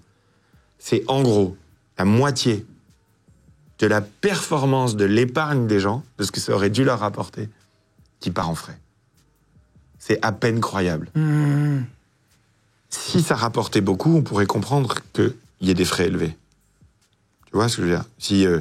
Si l'assurance vie en France, ça rapportait 10% par an, qu'il y ait 2% de frais dedans, franchement, ça ne me gênerait pas. Mais là, ça rapporte 3%. Et il y a 2% de frais dedans. C'est incroyable. C'est un gaspillage, si tu veux, alors même que ces fonds d'investissement, ils performent pas bien. Ils apportent pas de rendement aux gens. Donc, l'épargne, c'est là où il y a les plus gros gains pour les gens à aller chercher grâce à l'éducation financière. C'est pour ça que je passe par là, parce que là où ça peut impacter le plus les gens, l'éducation financière, c'est vraiment sur l'épargne. C'est là qu'ils vont complètement changer leur vie future, c'est en se formant à ça. Avant, c'était impossible de se former, franchement. La matière n'était pas accessible. C'est-à-dire, c'était pas possible de se former. Ah, si ton père ou ta mère ou ton grand frère ou ta grande sœur, tu pouvais pas te former, tu pouvais pas te former. Tu parlais tout à l'heure des crédits à la consommation. Les chiffres exacts, c'est incroyable. Enquête Cofidis CSA, 40% en 2024. 40% des habitants de l'Hexagone possèdent un crédit à la conso. Oui. En 2020, il y en avait 33%, donc ça a pris 7% en 4 ans, c'est énorme. Hein. Les sommes empruntées dans les crédits à la consommation, on a essayé de prendre les chiffres exacts, etc., sont d'un montant moyen de 15 526 € et qui sont utilisés en majorité, comme tu le disais tout à l'heure très justement, pour financer l'achat d'une voiture, par exemple, de faire des travaux de rénovation chez vous, de dépenses imprévues, parfois un pépin, comme tu le disais aussi tout à l'heure, ou de l'électroménager qui tombe en panne, etc. Ça permet de pouvoir remplacer quelque chose même si on n'a pas d'argent sur son compte. C'est des taux qui sont très élevés, tu le disais aussi. En fait, c'est tout le problème. C'est-à-dire c'est 10% sur 15 000 €, c'est 1 500 €. C'est énorme, si tu veux. Quand tu dois rembourser, enfin, ça t'appauvrit au lieu de t'enrichir, si tu veux. Si tu as appliqué la règle des 50, 30, 20 à partir de tes 18 ans, t'as jamais besoin de faire appel au crédit à la conso. Et le crédit à la conso, ça t'appauvrit. Rappelle-nous juste ce que c'est que Trade Republic, pour ceux qui n'ont pas vu la première émission, et qu'est-ce que ça veut dire une plateforme d'épargne? C'est quoi? Tu peux mettre de l'argent chaque mois, en fait, une somme. Trade Republic, c'est une banque allemande, donc déjà, t'es protégé. C'est un environnement qui est une banque. C'est une vraie banque. C'est une vraie banque, comme n'importe quelle autre. Je te mini-coupe. C'est pas pirate. Non, parce qu'il y a ce côté-là, c'est pour ça que c'est intéressant, et c'est pour ça que je te demandais si tu avais un rapport avec l'État ou des coups de fil de l'État. On peut imaginer que les néobanques, c'est des trucs à l'étranger, un peu pirates sur le territoire et tout. Pas du tout. C'est une banque allemande, européenne, sur le marché européen. C'est une vraie banque qui vient d'arriver. Ceux qui me suivent peuvent me voir régulièrement dans une tenue un petit peu plus formelle. Faire un speech au ministère des Finances pour la remise d'un rapport. Enfin, ouais. C'est pour ça que c'est important de le... On est vraiment aujourd'hui intégré à l'écosystème de manière générale. Et ça, tout le monde ne le sait pas. Non, ouais, c'est vrai. Ça, je me permets de te mini-couper. Ça va très vite, en fait. Donc et c'est grâce à la communauté que ça va vite. C'est grâce aux gens. C'est ça qui est fabuleux. Trade Republic, c'est une banque allemande et qui s'est donnée, en fait, pour mission d'aider les Européennes et les Européens, on se concentre que sur l'Europe pour l'instant, à mieux gérer leur argent. Et on a comme objectif, ça peut paraître un peu stupide aux gens qui vont nous écouter, mais notre objectif chez Trade Republic, c'est que l'argent de nos clients grossisse. C'est-à-dire que tout est fait pour te faire fructifier ton argent. Donc tout est fait pour ça. Donc, par exemple, 3 piliers un peu, si tu veux, sur Trade Republic. La première chose, c'est que, contrairement à toutes les autres banques, ton compte courant, ton argent, est rémunéré. C'est-à-dire que tu touches, en ce moment, c'est 3,75%. C'est énorme, que la Banque Centrale Européenne te paye, en fait. Je pourrais y revenir après. Donc, ton cash travaille tout seul. Tu fais rien. Ton cash travaille sur ton compte. T'es pas obligé de le mettre sur un livret A. Non, t'es pas obligé de le mettre sur un livret. Il travaille tout de suite. Ou un autre livret. Ça devrait être le cas de tous les comptes courants de France. Et ça, c'est 35 milliards d'euros de manque à gagner pour les Français en 2024. Ça fait, de mémoire, ça fait quelque chose comme 700 € par foyer. Donc ça, c'est énorme déjà. Les intérêts de la Banque centrale. Le deuxième truc, c'est ta carte. Les cartes bancaires, souvent, elles te coûtent assez cher. Mmh. Et ensuite, elles t'incitent surtout à dépenser. Nous, on pense que dépenser, c'est bien, mais épargner, c'est mieux. Et donc, quand tu dépenses, ça épargne. On en avait déjà parlé dans la première vidéo. 1% de ce que tu dépenses, ça épargne. Ça t'est rendu. Tu dépenses 100 €, t'as 1 € qui revient sur ta carte. Gratos, et qui revient directement dans ton épargne, automatiquement. C'est-à-dire, on ne t'encourage pas à le dépenser encore un peu plus. Cet argent, il est épargné, investi ensuite. Bien sûr. Donc c'est automatisé là aussi. Tu vois, c'est une boucle un peu circulaire où l'argent travaille quoi que tu fasses. Et enfin, le truc le plus important, c'est que Trade Republic, c'est une plateforme pour épargner en bourse et investir à long terme. Et donc on a ce qu'on appelle les plans d'épargne. Aujourd'hui, il y a 3 ans, c'est un truc que très peu de gens connaissaient. Aujourd'hui, il y a des millions de gens qui s'en servent en Europe, des centaines de milliers en France. C'est une méthode d'épargne et d'investissement qui est en train d'exploser et qui consiste à acheter des petites sommes tous les mois. C'est à faire ce qui marche, c'est-à-dire investir en bourse sans prendre de risques, avec un truc magique qui est la diversification, où tu mets... voilà, ça, c'est ce dont je parlais dans la première vidéo, et c'est ça qui a marqué les gens, c'est que tu regardes Internet aujourd'hui, t'écoutes ton banquier, t'as le sentiment que gagner de l'argent, faire travailler son argent, c'est aussi difficile que de lancer une fusée dans l'espace, quoi. C'est pas vrai. Mais moi, j'y connais rien. Alors attends, ça c'est important de leur expliquer. Moi, j'y connais rien. Je mets 1000 € sur un compte, 500 € sur un compte, sur Trade Republic. Comment est-ce que je sais où il faut investir? En fait, pour investir, tu as besoin de 2 choses. Tu as besoin de savoir sur quoi investir et tu as besoin d'une plateforme pour le faire. C'est les 2 trucs dont tu as besoin. Ça va vite à faire un compte sur Trade Republic? Ça prend 6 minutes de mémoire pour ouvrir un compte. Et en fait, l'enjeu, c'est de faire le tri dans les contenus disponibles sur Internet. Donc, il y a des créateurs de contenu qui font un boulot formidable, et je les embrasse parce qu'on a autour de nous l'équipe d'Europe de l'éducation financière. On travaille avec plus de 150 créateurs de contenu qui font de l'éducation financière au quotidien sur les réseaux. La plupart sont des anciens professionnels du secteur financier.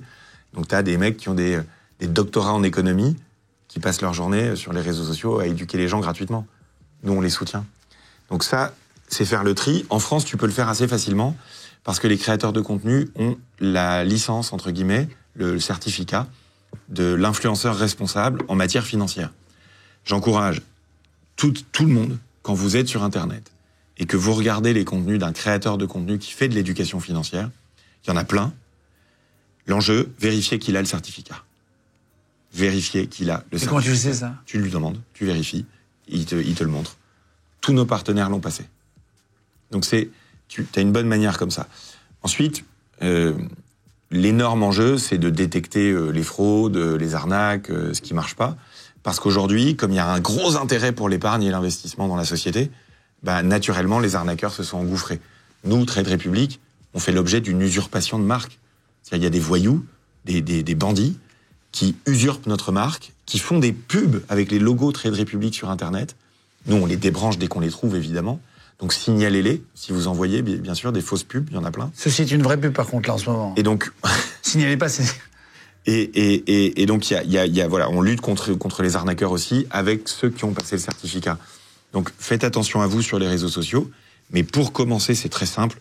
Le mieux, c'est de commencer par les ETF. Franchement, c'est pas un conseil en investissement.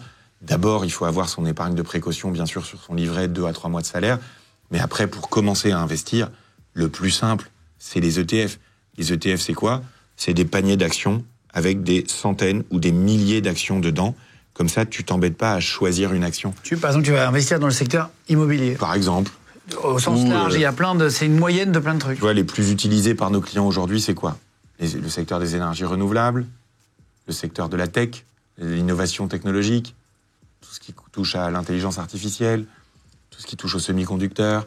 T'as plein comme ça de secteurs. Tu peux choisir des secteurs. Voilà. Et avec l'application, ouais, c'est très facile. C'est vraiment hyper simple. Moi, j'ai besoin de simplicité. Je pense que c'est pareil chez vous. Là, c'est tu pour ça que choisis là-dessus. Vraiment hyper facilement. Tu dis et le mieux pour démarrer, c'est d'acheter un ETF du monde entier. Voilà. T'en as aujourd'hui où t'as 2000 actions dedans. C'est hyper facile. Et en une transaction, tu achètes comme ça les actions du monde entier. Les actions du monde entier, ça fait 120 ans. Ça fait pas 5 ans, tu vois. C'est pas la dernière crypto qui cartonne. C'est un truc qui marche depuis 120 ans. À l'échelle du monde entier. Ça fait 5,5% par an en moyenne. En moyenne. Sur la moyenne de toutes les actions. Il y a eu 2 guerres mondiales. Il y a eu des crises économiques dans tous les sens. Il y a eu des guerres régionales partout. Il y a eu une crise financière monstrueuse. 2 crises financières monstrueuses. Il y a eu une crise des États énorme. Et malgré tout, ça fait 5,5% par an, en moyenne, depuis 120 ans. Le CAC 40, qui est les entreprises françaises, les 40 plus grosses, depuis sa création, 7% par an. La bourse américaine, depuis 20 ans, 10% par an. Donc ça marche. Mais ce qui marche, c'est d'avoir plein d'actions différentes. Tu mets pas tous tes œufs dans le même panier. Ça, tout le monde, avec son bon sens, avec son pif, peut le comprendre. Tu peux acheter un bout d'un truc qui s'appelle, où il y a toutes les actions du monde. Ouais. T'en as les 2000 plus grosses, par exemple. C'est vrai? Ouais, très facilement. Et ça, c'est à 5,5 de moyenne depuis 120 ans. Depuis 120 ans. Par an. Ouais. C'est bien. Oui, c'est très bien. En fait, c'est bien parce C'est mieux que le livret A. C'est bien parce que ça permet, de pas perdre d'argent face à l'inflation, parce que ton argent, lui, il travaille. Et 2, ça permet de... C'est un truc qui marche à long terme, ça. Ça marche à long terme. C'est-à-dire, ça marche au-delà de 20 ans. À long terme, qu'est-ce qu'on prépare? Sa retraite, les études de ses enfants, sa dépendance éventuelle. C'est ça qu'on prépare, en fait. Parce que, in fine, l'argent, pour moi, c'est un truc qui a été... par nos peurs collectives, par le tabou qu'on s'est auto-infligé. Bien sûr. Par aussi le comportement des banques, des assureurs qui ont eu tendance plutôt à dissimuler tout ça, parce qu'elles n'avaient pas intérêt à créer de la transparence. Avec tout ça, on s'est créé ce que moi j'appelle un angle mort dans la société. C'est un truc qui est là, où il y a des gens qui se font écraser, accessoirement, mais que personne regarde, que tu vois pas quand tu conduis. Ce qu'on fait, nous, c'est on rajoute un rétro, on met de la lumière, et on permet aux gens d'y voir plus clair. C'est ça qu'on essaye de faire, vraiment. C'est c'est une expression qu'on a beaucoup entendue ces derniers mois. C'est un choc des savoirs. C'est un choc des savoirs. C'est un choc du savoir épargner, un choc du savoir investir qui est en train de se diffuser dans la société. Ouais, mais c'est super intéressant. Et c'est pas du tout normal, Guillaume, qu'après une vidéo avec toi, il y ait autant de gens qui m'aient écrit. C'est pas du tout normal qu'après une vidéo avec toi, les gens viennent me parler dans la rue. Ça c'est cool. C'est adorable, c'est hyper génial. Et puis quand tu bosses aussi dur, ça fait chaud au cœur aussi. Ouais, exactement. Moi je suis super content de savoir ça.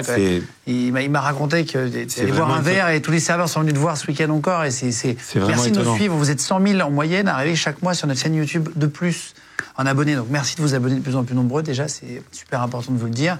Merci d'arriver, de commenter les vidéos, ça nous aide beaucoup. Quand vous les likez, ça nous aide. Quand vous mettez la petite cloche, ça nous aide. Merci de nous écouter sur un podcast audio. On est le premier podcast de France aujourd'hui, donc merci beaucoup à vous tous. Que ce soit sur Spotify, sur Deezer, c'est des cibles très différentes. Sur les Apple Podcasts aussi, c'est encore des gens différents. Sur Google Podcasts, sur Amazon.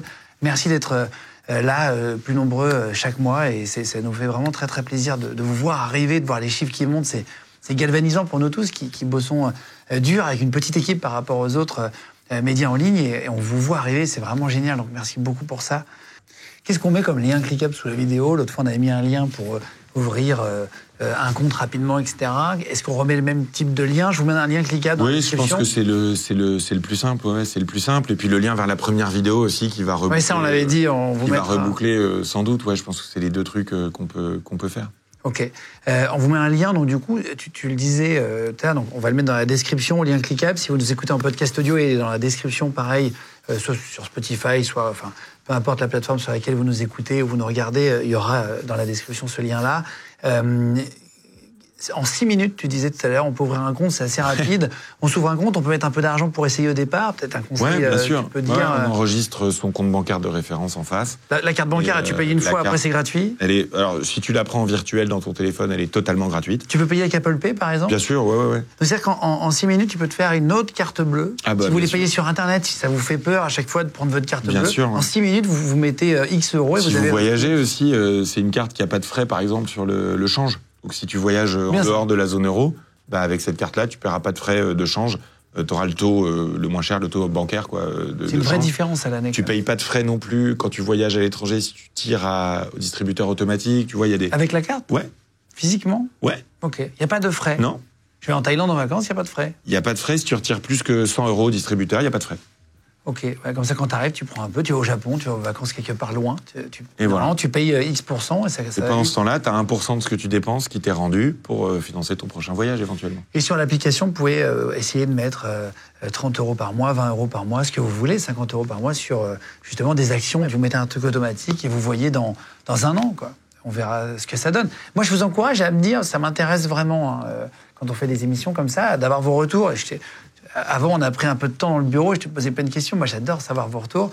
N'hésitez pas à nous dire ce que vous avez fait en commentaire de cette vidéo, même si vous avez essayé, même si c'est vous verrez cette vidéo dans plusieurs mois après, vous revenez sur la vidéo en commentaire pour dire voilà, j'ai essayé de mettre temps, j'ai eu temps, ça fonctionne, je suis content, ça on pourrait mieux faire, ça je suis encore plus content que ce que j'imaginais. Voilà. Nous, on en a énormément besoin. Les retours, quoi, tu vois. On en a énormément besoin. Ça s'améliore, j'imagine aussi de nous, on prend, si tu veux, tellement de retours parce que là aujourd'hui, on a des millions de clients. on ouvre des centaines de milliers de nouveaux comptes et tout. Enfin, donc on a énormément de retours. Évidemment, il y a des gens qui se plaignent. C'est normal. On peut pas être parfait, surtout quand on grossit aussi vite. On s'améliore en permanence. On a besoin de notre communauté pour ça. Et moi, j'en profite pour les remercier aussi, parce qu'il y a tellement de bienveillance, de l'exigence. C'est normal. On est une banque. On n'est pas là pour, tu vois. Ah, bien sûr. Mais C'est sérieux. il y a tellement de bienveillance. Les gens ont compris que ce qu'on essayait de faire était difficile, que ça pouvait pas être parfait tout le temps, mais que c'était l'endroit, le seul en Europe, où tu avais le taux de la Banque Centrale Européenne intégralement sans condition, 1% sur tout. Tu vois, ils ont senti qu'on était là pour être leur allié, en fait.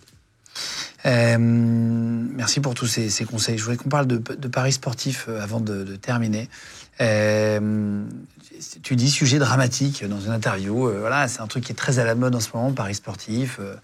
Nous, on ne fait pas de partenariat avec de paris sportifs, donc voilà, on est complètement vierge de ça. Et enfin, je critique pas ceux qui en font. Attention, je veux juste dire, il y a aucun intérêt, ni plus ni moins. Moi, j'y connais rien. Très honnêtement, j'ai jamais joué et j'ai pas d'avis négatif ou positif. Je connais pas. Qu'est-ce que t'en penses, toi? De manière générale, quand tu fais ce que je fais, c'est-à-dire quand tu fais de l'éducation financière, le principe même des jeux d'argent, c'est un truc qui peut pas exister. C'est pas un jeu, l'argent. C'est pas vrai. L'argent, c'est pas un jeu. Les gens en ont besoin. Présenter l'argent comme un jeu, c'est aussi empêcher l'éducation financière. Parce que si toute la chance, enfin si le hasard et la chance ont leur place là-dedans, ça veut dire que se former, ça sert à rien, quoi. Donc, c'est les jeux d'argent, c'est une catastrophe culturelle, avant tout. Évidemment, quand c'est un truc que tu fais pour t'amuser sur les 30 du fun de ton budget, 50, 30, 20, si t'es dans les 30 et que c'est pour toi un amusement, un loisir, pourquoi pas? Bah, tu dis les jeux d'argent. Mais que ça reste dans les 30. Oui, mais moi, par exemple, j'adore aller mettre 20 balles au casino avec des potes l'été. D'accord, mais c'est une source de satisfaction. Oui, c'est une source de détente, ouais, on s'amuse. de fun. Pas de problème avec ça. Ça reste dans les 30. Mon énorme problème, et le scandale que j'évoquais dans la vidéo, c'est quand t'as des mecs qui veulent gagner leur vie, qui non te présentent ça comme une source de... Soit, alors, t'as deux cas de figure, soit c'est le pari sportif est pour moi une méthode d'investissement. Là, déjà que j'ai plus beaucoup de cheveux, mais alors là, ça se voit pas encore. Pas encore, mais on est pas loin du drame. Là. Et là, c'est l'accident. Et le deuxième truc qui est vraiment dramatique pour le coup, c'est quand ça devient une addiction. Et là, c'est dramatique, parce que là, tu rentres dans les 50, en fait. C'est-à-dire que là, tu prends dans ton budget pour ta vie quotidienne pour jouer à des jeux d'argent. Donc, voilà, je veux dire, on a d'autres besoins aujourd'hui, dans le cadre de la transition financière qu'on doit tous faire pour optimiser notre argent, que d'essayer de trouver des manières de battre le casino. Tu bats pas le casino. Non, il nous l'a dit, Patrick Partouche. Il nous a dit le seul moyen de gagner au casino, c'est d'en acheter un. Il a été honnête. Mais en tout cas, ça apporte de la satisfaction. Moi, j'ai plein de potes qui y vont de temps en temps. Ça, c'est autre chose. Ils y vont avec 50 balles. Pas de problème. Et puis on se marre, et voilà. Pas de problème. C'est du fun. Oui, c'est ça. C'est un loisir. Faut pas que ça aille pour gagner ta vie. C'est pas une manière de gagner de l'argent. Non. Les mecs qui commencent à dire, oui, il y a une méthode sur la roulette pour payer son loyer, pour machin, ça, par contre, non. C'est-à-dire que si jamais vraiment... Ça se termine toujours mal. Exactement. Il y a personne qui a fait toute sa vie. Non. Il y a quelques joueurs de poker qui ont réussi... D'accord, mais eux, ils font des maths. Voilà, exactement. C'est plus compté. Ils font des maths. Est-ce que ça t'intéresserait de faire de la politique à un moment donné? Tu parlais tout à l'heure. C'est un truc qui pourrait te plaire. Mais moi, aujourd'hui, franchement, j'ai l'impression de faire de la politique. Hein. Quand tu fais de l'éducation financière et que tu aides les gens à mieux épargner pour leur retraite, c'est de la politique mono-sujet. Peut-être qu'en faisant ça, on a une chance d'être efficace. Si on s'occupe que d'un sujet. Tu fais pas que de la politique en allant voter? Non. Ah non. Aujourd'hui... Faut voter, c'est pas la question. Ah, bien sûr. Mais aujourd'hui, tu vas sur les réseaux sociaux, t'expliques de l'éducation financière à des gens, alors que t'es un lambda, tu le fais juste parce que t'as envie d'aider les autres. Mais c'est politique. C'est dire, on est capable, en tant que citoyen républicain, de se prendre en main et de gérer nous-mêmes notre argent. Si tu veux. J'ai vu dans la première émission un commentaire n'a peut-être pas été assez précis sur un truc. Est-ce que, par exemple, toi, tu travailles à Trade République, est-ce que ça peut être ta banque principale? Alors, c'était pas très clair. C'est pas clair parce que ça évolue très vite. C'est pour ça que c'est pas clair.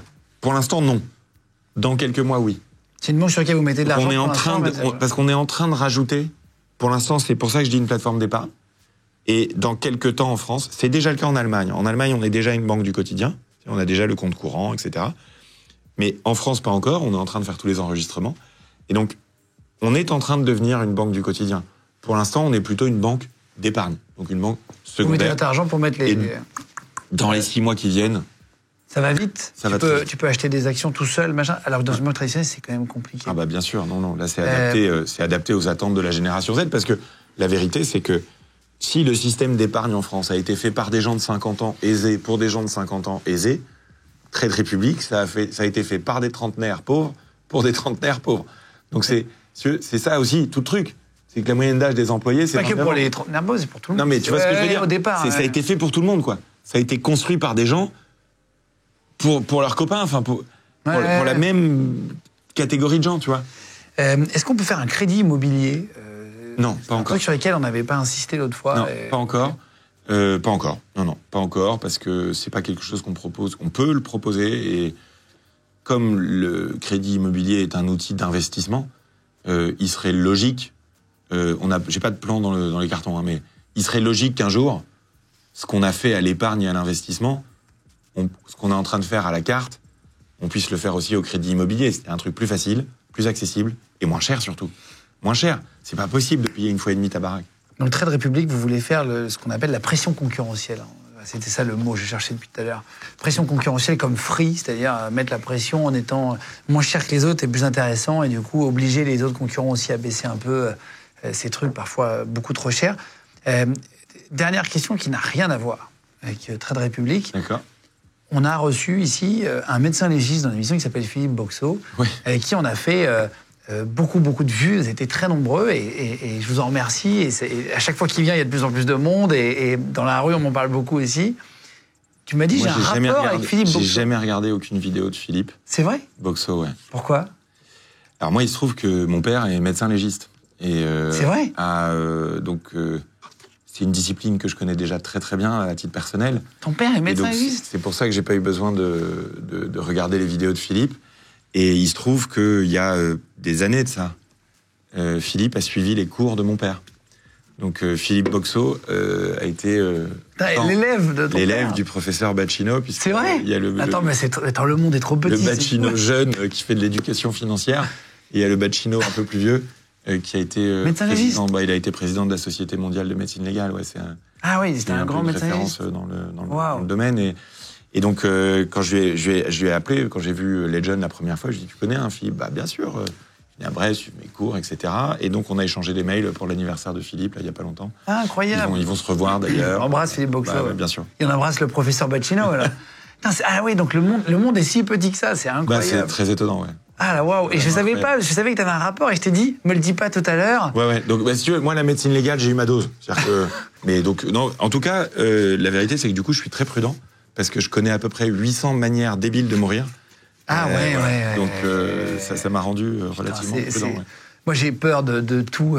Et puis, je regarde, tu sais, un autre truc qui me fait peur, c'est sur Internet, parfois, je tombe sur des vidéos sur Twitter. Aujourd'hui, il n'y a plus aucun filtre sur Twitter. Je tombe sur des vidéos horribles d'un balcon qui s'effondre sur quelqu'un. C'est vrai, il n'y a plus de filtre. Ouais. Et c'est devenu... Et en fait, le fait de voir plein de vidéos comme ça, maintenant, j'ai peur qu'il y ait une jardinière qui... Moi, il y a des apps, je ne dirais pas lesquelles, mais il y a des apps que j'ai arrêté de regarder parce que franchement, ça devenait trop... Moi, c'est Telegram, j'étais abonné à les émotions...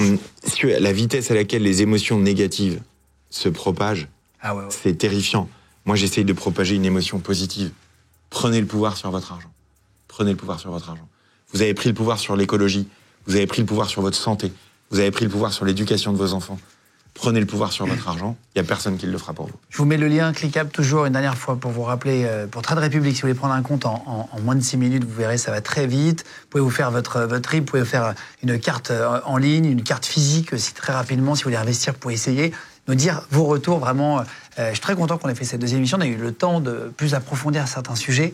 Je ne sais pas si je dois dire professeur Bacchino, monsieur Mathias Bacchino, le fils de celui qui a enseigné à Philippe Boxeau. Je trouve ça quand même incroyable, la boucle est bouclée. Merci beaucoup d'être venu encore une fois. Merci à toi. C'était un plaisir. Je vous remets tout ça sous la vidéo. Merci de vous abonner de plus en plus nombreux chaque mois. Je veux dire, on est à peu près 100 000 de plus chaque mois. Vous pouvez regarder, les chiffres, vous les voyez, ils sont publics sur YouTube, c'est fou. En podcast, on est passé numéro 1 des podcasts aussi depuis qu'on a quasiment lancé les podcasts. Donc merci 1000 fois à vous tous d'être de plus en plus nombreux partout. Partagez Légende. Allez-y sur les réseaux. N'hésitez pas à partager ces émissions. Ça nous aide vraiment beaucoup quand vous les mettez en story sur toutes vos plateformes. Merci à vous tous de commenter l'émission. J'irai lire, comme Mathias, je pense, les commentaires de cette vidéo. Je vous embrasse. Merci à toute l'équipe d'avoir préparé l'émission.